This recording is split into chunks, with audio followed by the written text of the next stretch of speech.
기도드립니다. 아멘. 할렐루야. 오늘은 우리가 호세아서 계속 이어서 우리 말씀을 묵상하겠습니다.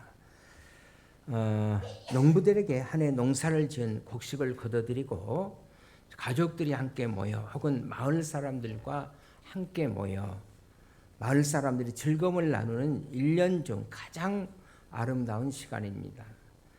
이스라엘 백성들에게는 우리 한국의 이 추석 명절과 같은 유산 명절이 바로 초막절입니다.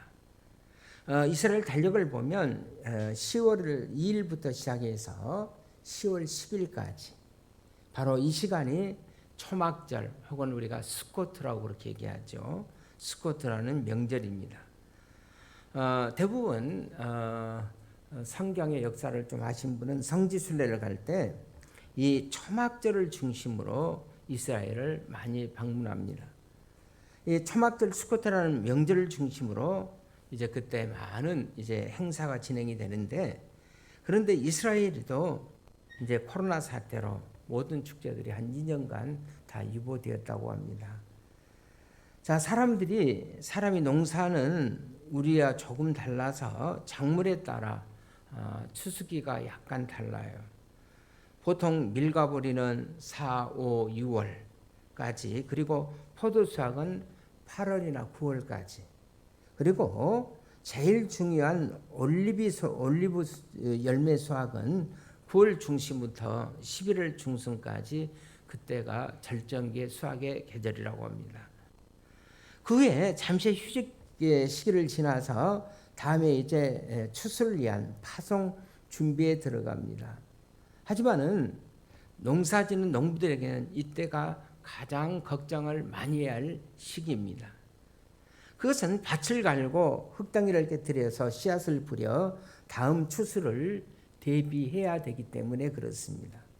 그런데 자, 이때 중요한 숙제가 있는데, 자, 지금 내가 농사짓고 있는 이 땅이 너무 오래 묵혀서 더 이상 씨를 뿌려도 열매를 맺지 못할 땅이 되지 않았는지 반드시 점검이 다시 필요합니다.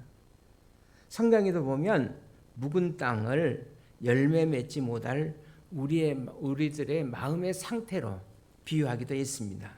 자, 우리 에레미야서 4장 우리 3절에서 4절 한번 같이 보실까요?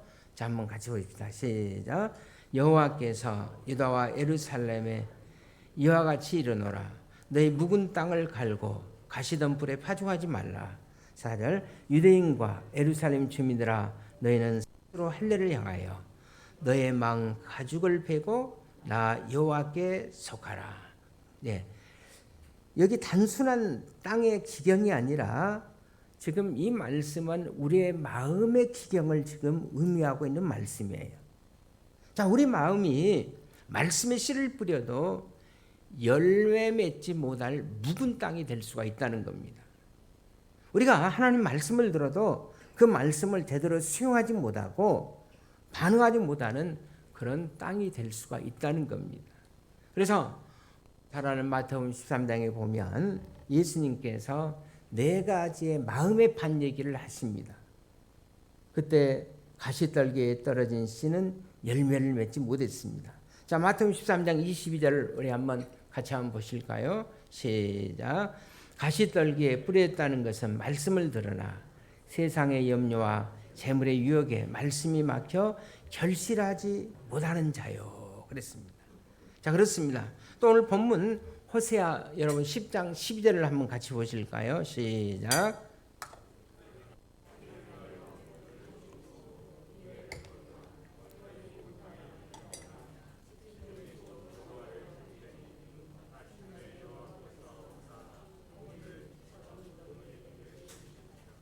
아멘.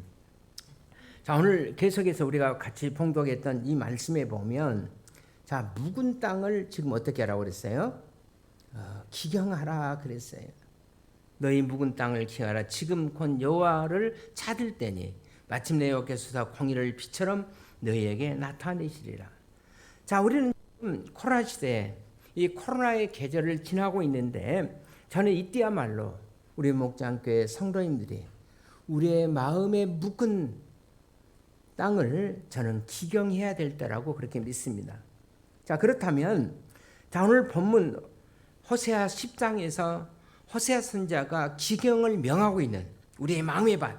그렇다면 우리의 마음속에 들어있는 죄들이 뭔가?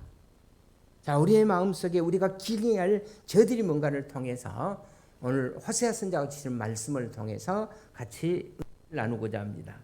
첫째는 우상 숭배의 죄예요. 자, 1절 한번 보실까요? 시작. 이스라엘은 열매 맺는 무성한 포도나무라. 그 열매가 많을수록 제단을 많게 하며 그 땅이 번영할수록 주상을 아름답게 하도다. 자, 이 말씀을 여러분들이 좀 쉽게 이해하도록 그 메시지 성경을 제가 한번 이렇게 여러분들에게 읽어드리겠습니다. 우리 저기도 나와 있나요? 이스라엘 한때 푸르게 우거진 포도나무였고 풍성한 열매를 맺었다. 그러나 수확이 풍성해지자 그만큼의 배가 난잡해졌다. 돈이 많아지자 자기들 형상대로 우상을 만드는 일에 돈을 쏟아 부었다. 이건 무슨 얘기냐면, 자, 이스라엘 백성들이 하나님의 축복을 받고 번영의 축복을 받자마자 그들은 더 많은 우상신을 만들고 또 우상신을 만드는 일에 그들의 재정과 축복을 낭비해 가고 있었다는 겁니다. 저는 이것이 바로 오늘날 소위 말하는 번영신학. 자, 그것은 그냥 예수님은 목적을 이 땅에서 번영에만 초점을 두고 있는 그런 신학의 결과로 그들은 그렇게 이해하고 있습니다. 대부분 여러분 이런 신앙생활의 결과로 이제 물질적 번영과 물질적 축복을 이제 구하던 사람들은 그 축복을 통해서 하나님 앞에 감사하고 찬양하고 예배하는 것이 아니라 그 축복으로 자기를 위한 우상, 자기를 위한 신을 만들고 우상 숭배의 죄에 더 깊숙이 빠져들어가고 있다는 겁니다. 소위 오늘날 여러분 서구 문명을 한번 보십시오. 여러분 서구 문명의 기원은 초기 그리스도인들이 하나님을 믿는 신앙을 받아들이면서 성경의 가치를 따라서 열심히 일하는 데서 서구 문명이 출발했다는 것을 대부분 학자들은 동의합니다. 그 독일의 막스 베베가 쓴 책 가운데 이 프로테스탄의 윤리와 자본주의라는 책이 있어요. 화면에 나오죠. 자, 이 책은 오늘날 자본주의 세상을 이야기한 매우 중요한 텍스트로 사람들에게 알려져 있습니다.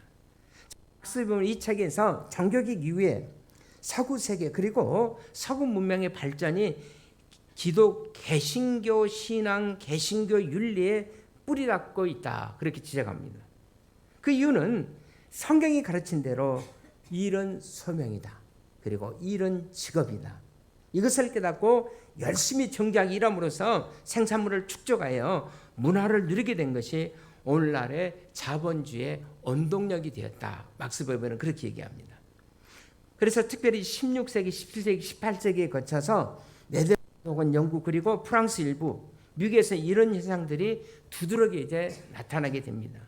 이것은 오늘날 우리 한국전 이후 이 땅에도, 우리가 살고 있는 이 땅에도 개신교 영향이 많아지면서 오늘의 한국 자본주의도 발전과 한국 그 자본주의 발전과도 전혀 무관하지 않다고 생각합니다.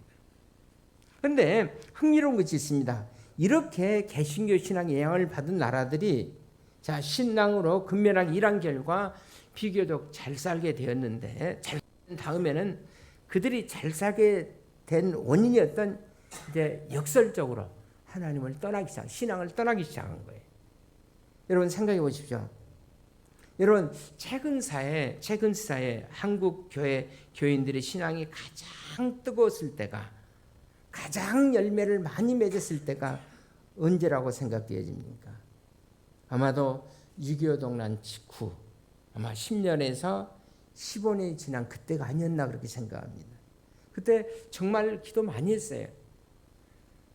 제가 대학 다닐 때만 해도, 그리고 신대원 다닐 때만 해도 정말 기도 많이 했어요. 금요일 되면, 목요일에서부터 금요일 되면 삼각산에 온통 마치 개구리가 펄펄 하는 것처럼 기도하는 사람으로 꽉 차 있어요. 오늘 일부회 때 조명수 권사님에게 물어봤더니 안 가봤대. 그거 가봐야 돼. 제가 신대원 1학년 때 이제 금요일 되면 교회에서 기도하고 그다음에 또 이제 삼각산에 가서 또 부르짖어 가서 기도하는데 그날따라 하루 종일 비가 부슬부슬 왔어요. 근데 그래도 가서 기도해야지. 그래서 이제 삼각산에 입구에 도착했는데 비가 오니까 한 사람도 안 왔어요. 근데 제가 한 15분 정도, 20분, 15분 정도 조금 들어가서 기도하는 그 바위가 있는데 좀 무서운 마음 좀 있더라고요. 캄캄한데. 그래서 멘트 하나 나가지고 그래저리 해서 이제 왔으니까 그래도 기도라도 한두 시간이라도 하고 가야 되겠다. 그래서 이제 제가 기도하는 장소 한 15분, 20분 이렇게 가서 앉아서 기도했습니다. 그리고 한 15분, 20분 기도하고 나서 이렇게 눈을 들어보니까 나 조그만 있어 누가 저보고 오라고 계속 손질을 하는 거예요. 아무도 없는 산 중에 구석집이 계속. 그래서 내가 잘못 본 거다 그렇게 생각. 아무도 없는데 그래서 또 열심히 한 10분 동안 기도했더니 그때도 또 계속 오라고 손짓하는 거예요. 그래서 내가 물었어요. 누구 계세요? 그랬더니 대답도 계속 오라는 거예요. 좀 그 무서운 마음도 조금 들었어요. 그러나 또 제가 갔습니다. 갔더니 사람이 아니고 바람에 나무가 펄렁펄렁 하는 거예요. 큰 나무가. 그래서 꼭 사람이 오라는 손짓하는 것으로 보이더라고요. 참 그때 뭐 우리 한국 성도들 기도 많이 했어요. 삼각산에 가서 정말 기도 많이 했어요. 참마산에도 가고 많이 기도했습니다. 또 우리가 또 열심히 돼서 그 무렵에 새마을 운동도 했고요. 그래서 우리나라가 좀 꽤 잘 살게 되었습니다. 그런데 그 다음에 우리는 서서히 이제 믿음의 신앙을 조금씩 떠나기 시작해요. 그리고 돈을 오히려 신으로 섬기는 우상의 노예들이 되어가기 시작했습니다. 자, 그래서 오늘 호세아 선지자는 하나님의 경고를 오늘 2절에서 어떻게 말씀하고 있나 보시길 바랍니다. 시작. 그들이 두 마음을 이제 벌을 받을 것이라. 하나님이 제단을 쳐서 깨뜨리시며 그 주상을 허시려다. 자, 이 말씀을 보시면서 우리들은 아직 신앙을 떠나지 않았는데 오늘 아직도 하나님을 섬기고 있는데 이렇게 우리가 강변할지도 모릅니다. 그래서 우리가 신앙을 완전히 떠난 것은 아니지만은 신앙생활을 형식적으로 유지하면서도 자, 내게 지금 가장 중요한 것은 뭐냐? 내가 지금 성공하는 것, 재물을 모으는 것, 그런 인생을 살고 있다면 우리는 하나님과 우상 두 가지를 함께 섬기는 두 마음을 품는 이제 우상 숭배자리 되었다는 것입니다. 이제 하나님은 이런 우상의 제단을 헐어버리겠다고 말씀하세요. 그렇게 경고하십니다. 여러분, 오늘날 한국 경제를 흔들고 있는 것, 여러분 주식의 시장이 흔들고 있는 것, 어쩌면은 이것이 하나님의 우리를 향한 경고일지도 모릅니다. 이미 그분은 하나님은 실제로 우리의 왕, 어쩌면은 그들의 마음속에는 우리의 통치자가 아닐지도 모른다라고 그렇게 생각하기도 합니다. 여러분 3절을 한번 같이 보시길 바랍니다. 시작. 그들이 이제 이르기를 우리가 여호와를 두려워하지 아니하므로 우리에게 왕이 없거니와 왕이 우리를 위하여 무엇을 하리로다. 자, 이렇게 보여주는 것은 왕이신 하나님이 아니라 뭐예요? 돈이라는 거예요. 돈이 우리를 보여준다고 생각한 겁니다. 하나님은 더 이상 나를 보호할 수 없다라고 생각할지도 모릅니다. 찬송을 우리가 이렇게 부르죠. 왕이신 나의 하나님, 뭐 찬양은 이렇게 부르면서도 실제로는 우리의 삶의 현장에 하나님을 높이는 것이 아니라 돈을 높이고 그냥 그렇게 살아가고 있는 우리들의 모습은 아닌지. 이것이 바로 오늘 호세아 선지자가 우리를 향해서 강하게 말씀하고 있는 우상의 죄라는 거예요. 우리의 마음의 상태가 이렇다면 여러분 우리의 마음이 열매를 맺을 수가 없기 때문에 우리의 마음을 어떻게 기경해야 된다는 거예요. 갈아 엎어야 된다는 거예요. 그래서 오늘 본문 시간은 우리의 마음속에 우리가 기경할 두 번째 죄가, 첫 번째는 우상숭배의 죄고 두 번째는 거짓 맹세의 죄다. 그렇게 얘기합니다. 4절을 한번 같이 보실까요? 시작. 그들이 헛된 말을 내며 거짓 맹세로 언약을 세우니 그 재판이 바디랑에 돋는 뭐가? 독초가 또다 그랬어요. 여러분, 하나님은 진리 하나십니까? 믿습니까? 여러분, 그런데 하나님이 가장 미워하는 것이 뭐예요? 진리가 아닌 건 거짓을 하나님은 가장 미워하십니다. 거짓말, 거짓 증거를 하나님은 미워하세요. 하나님을 반역하고 하나님을 대적하는 마귀의 존재 그 자체가 여러분 거짓이에요. 요한복음 4장 44절에 예수님께서 마귀에 대해서 증언한 말씀 기억하시죠? 같이 한번 보십시다. 시작. 너희는 너희 아버지 마귀에서 났고 너희 아비의 욕심대로 너희도 행하고자 하느니라. 그는 처음부터 살인하는 자여 진리가 그 속에 없으므로 진리에 서지 못하고 거짓을 말할 때마다 제 것으로 말하나니 이는 그가 거짓말장이요 거짓의 아비가 되었습니다. 여러분, 마귀의 별명이 여기서 뭐라고요? 거짓의 아버지. 그래, 학교 때 다 배웠잖아요. 교양학의 아버지 그러면 누구? 알아야 대답하지. 베토벤이 아니라 하이든. 가만히 있으면 중간 가요. 자, 교양학의 아버지는 누구예요? 하이든. 그러면 발명의 아버지는 누구예요? 에디슨. 그러면 거짓말의 아버지. 그건 아주 잘 아시네. 이거 초등학교 책에 올라가야 돼. 최근에 우리 사회를 지켜보면서 우리 사회에 가장 걱정되는 것이 뭐냐? 여러분, 진실이 무너지고 있다는 겁니다. 여러분, 거짓이 치고 있다는 거예요. 특별히 법을 다루는 사람, 법적 지위가 혹은 법을 관리하는 높은 지위 있는 사람들이 여러분 얼굴색 하나도 변치 않고 거짓말하고 있다는 겁니다.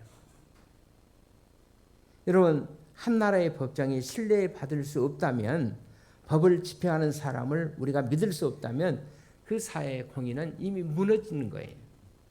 그래서 호세아 선지자 오늘 본문 4절에서 거짓된 재판은 마치 바디랑의 무엇과 같다? 독초와 같다. 독초가 밭을 망친다 이 말입니다. 여러분, 독초 하나 있으면 그 밭을 전체 망치게 됩니다. 그 거짓의 독초가 여러분 우리의 사회를 망치게 되는 거예요. 가정을 망치고 교회를 망치고 나라를 망치게 되는 거예요. 미국 클린턴 대통령이 지켜다닌 시절에 소위 모니카 린스키라는 그 여성과 백악관에서 그 인턴과 좀 좋지 않은 그런 스캔들이 일어났습니다. 그런데 우리 한국의 신문이 막 대서특필했는데 한국 신문은 보는 관점이 달라요. 왜냐하면 어떻게 스캔들이 언제 어디서 일어난 이런 것들에 관심이 있는데 미국 사람들의 관심은 그 스캔들의 내용이 아니에요. 그 과정에 있어서 클린턴 대통령이 거짓말을 했느냐 안 했느냐, 이증을 했느냐 안 했느냐, 이것이 바로 그들의 가장 커다란 이슈였습니다.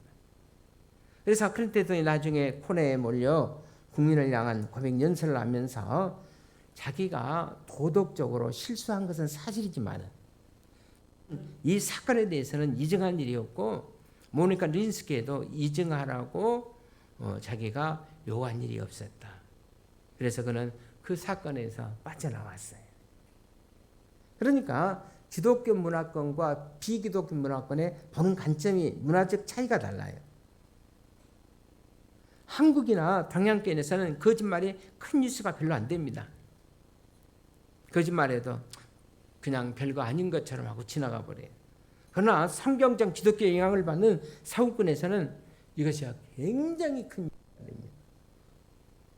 여러분, 거짓의 범죄인 겁니다. 그래서 오늘 호세아 선지자는 본문을 통해서 자, 거짓 증거, 거짓말은 독초를 대하듯 피해야 된다는 거예요. 거짓말이나 거짓 증언의 노예, 다시 말하는 죄의 노예가 되지 말라고 얘기합니다. 여러분, 10계명 가운데 9계명이 뭐죠? 뭐 하지 말라? 내 이웃에 대해서 뭐 하지 말라? 내 이웃에 대해서 거짓 증거하지 말라. 오늘 본문이 우리의 마음속에서 자, 우리가 관리할, 우리의 마음을 기경해야 할 또 나쁜 세 번째 죄가 있다. 그것은 바로 성적 부패와 폭력의 죄라는 겁니다. 구절을 한번 같이 보실까요?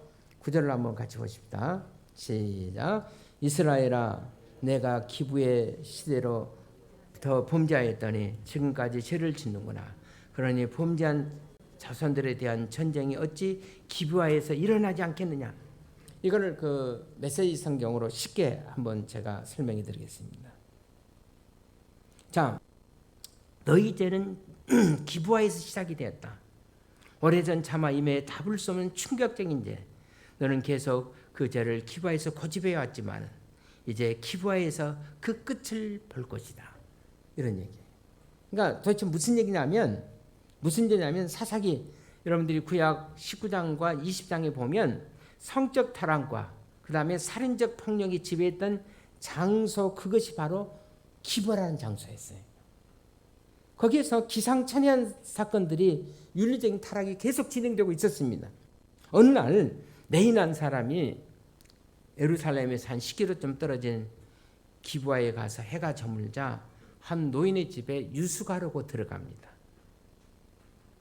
우리 집에서 유숙하고 가라고 또 그 노인이 잘 받아줘요.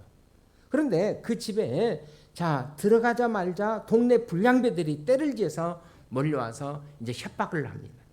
방금 들어온 그 손님을 내어놓으라고. 우리가 그들과 관계하겠다. 다시 말하면 동성연애 하겠다는 거예요. 동성연애, 그 성적 동성연애 하겠다는 겁니다. 동성으로 융관하겠다는 거예요. 그러니까 여러분 구약시대 이때에도 뭐가 있었어요? 동성연애가 있었으면 알 수가 있습니다. 자, 노인은 자기 집에 온 사람에게 피해를 입힐 수가 없어서 너희들이 정말 그렇게 원하면 차라리 내 딸을 데리고 와서 너희들의 마음대로 하라고 딸을 내어놓도록 했어요. 그러자 손님으로 왔던 네이 사람이 노인을 만나면서 그러지 말라고 그러면서 자기가 데리고 왔던 자기 첩을 내어줍니다. 그러자 이 동네 깡 밤새도록 이 네인 사람의 첩을 밤새도록 윤관하고 그리고 이제 처죽음이 되어서 밖으로 내어던지고 이제 죽고 맙니다. 네 사람이 아침에 보니까 자기 첩이 죽어 있거든요. 얼마나 놀랐겠어요. 그래서 죽은 목숨을 확인하고 자기 첩의 시신을 데리고 집에 와서 칼을 꺼내 가지고 이 여인의 시체를 이제 12토막을 냅니다. 그리고 12토막을 낸 시체를 12지파에게 각각 보내요. 베냐민 지파와 기브아 사람들이 이런 만행을, 그 불량배들이 베냐민 지파와 있는 기브아 사람들이 이런 만행을 저질렀다. 그래서 사사기 20장에 보면 이스라엘 나머지 11지파, 베냐민을 뺀 11지파 사람들이 그 시신을 보고 그 얘기를 듣고 막 분노하기 시작합니다. 그래서 11지파가 이제 동맹을 맺어요. 도저히 그대로 묵과할 수가 없다. 그래서 복수를 시작합니다. 결과 베냐민의 기브아 성읍이 다 불타버리는, 그래서 비극으로 그렇게 막을 내리고 맙니다. 그걸 우리가 10절을 한번 같이 한번 보시길 바랍니다. 시작. 내가 원하던 때 그들을 징계하리니 그들이 두 가지 죄에 걸렸을 때 만민이 모여서 그들을 두 가지 죄가 뭐예요? 성적 부패와 폭력의 죄. 이것 때문에 여러분 소돔 성이 멸망하고 기브아가 망하게 되었던 죄예요. 여러분 우리가 그 극장에 가면 우리가 영화를 혹시 본다 하시면